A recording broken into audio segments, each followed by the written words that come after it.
Kaya naman, ginagawa po natin ng ating administrasyon ang lahat na kaya po nating magawa upang masuklian ang inyong pagsisikap at ang inyong suporta. Nag-organisa po tayo ng tinatawag na job fair.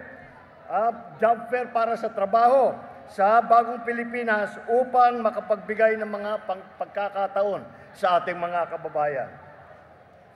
Unti-unti po nagbubunga ang ating pagsisikap.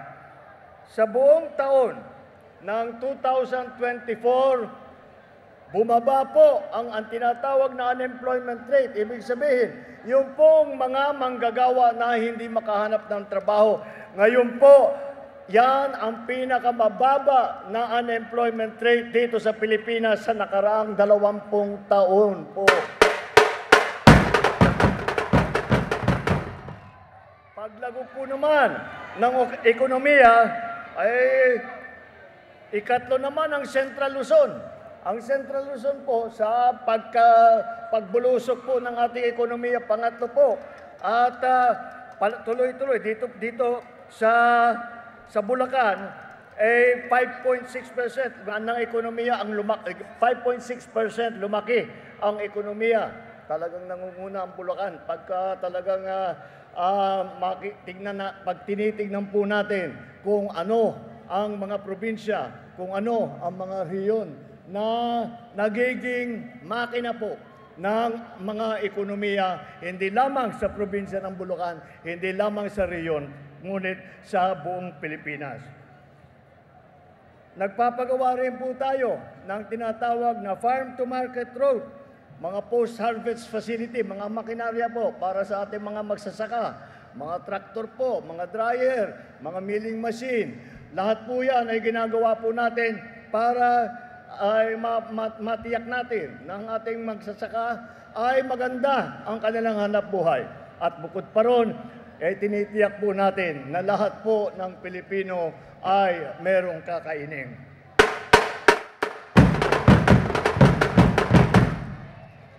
Simula noong 2023 hanggat sa nakaraang taon, naglaan ang pamahalaan ng 55 milyong piso para sa 4 na farm-to-market road dito sa Malolos.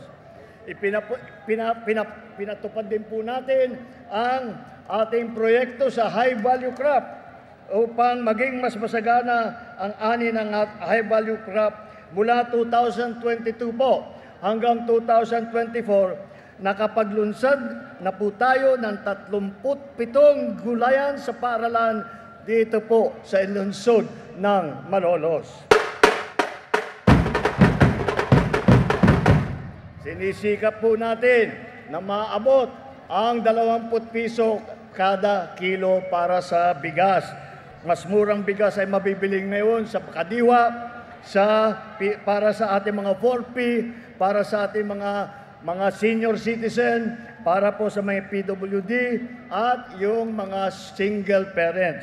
Sa tulong ng mga LGU po, ibubuo po natin ang programang ito at ang ating hangarin na ang pababain ang presyo ng bigas ng 20 piso kada kilo ay maaabot na rin natin.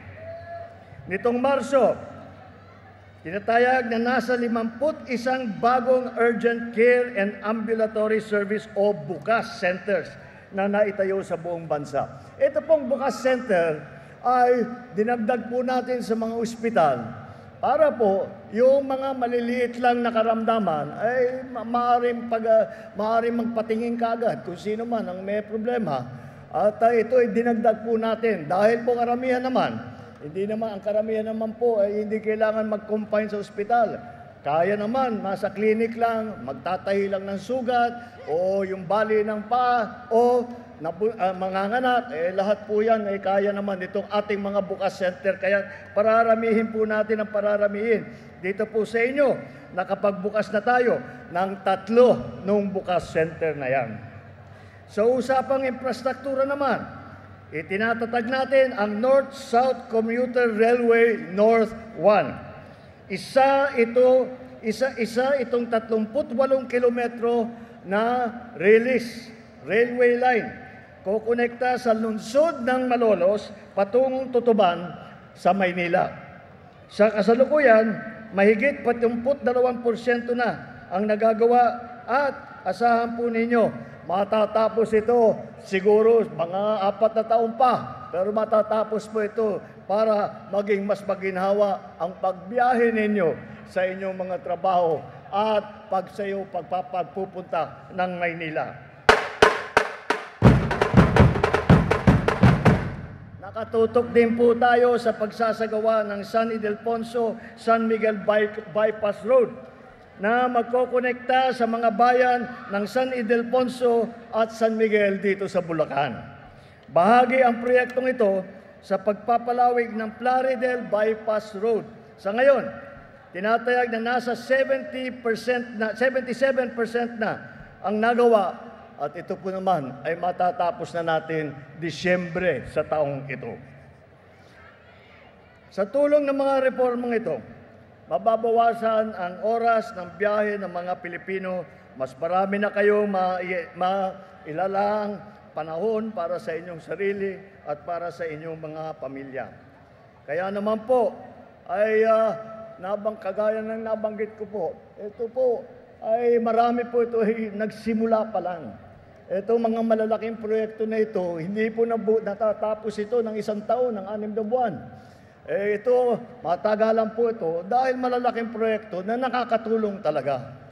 Kaya kami ay ninanais natin na magpatuloy lahat itong programa ng pamahalaan.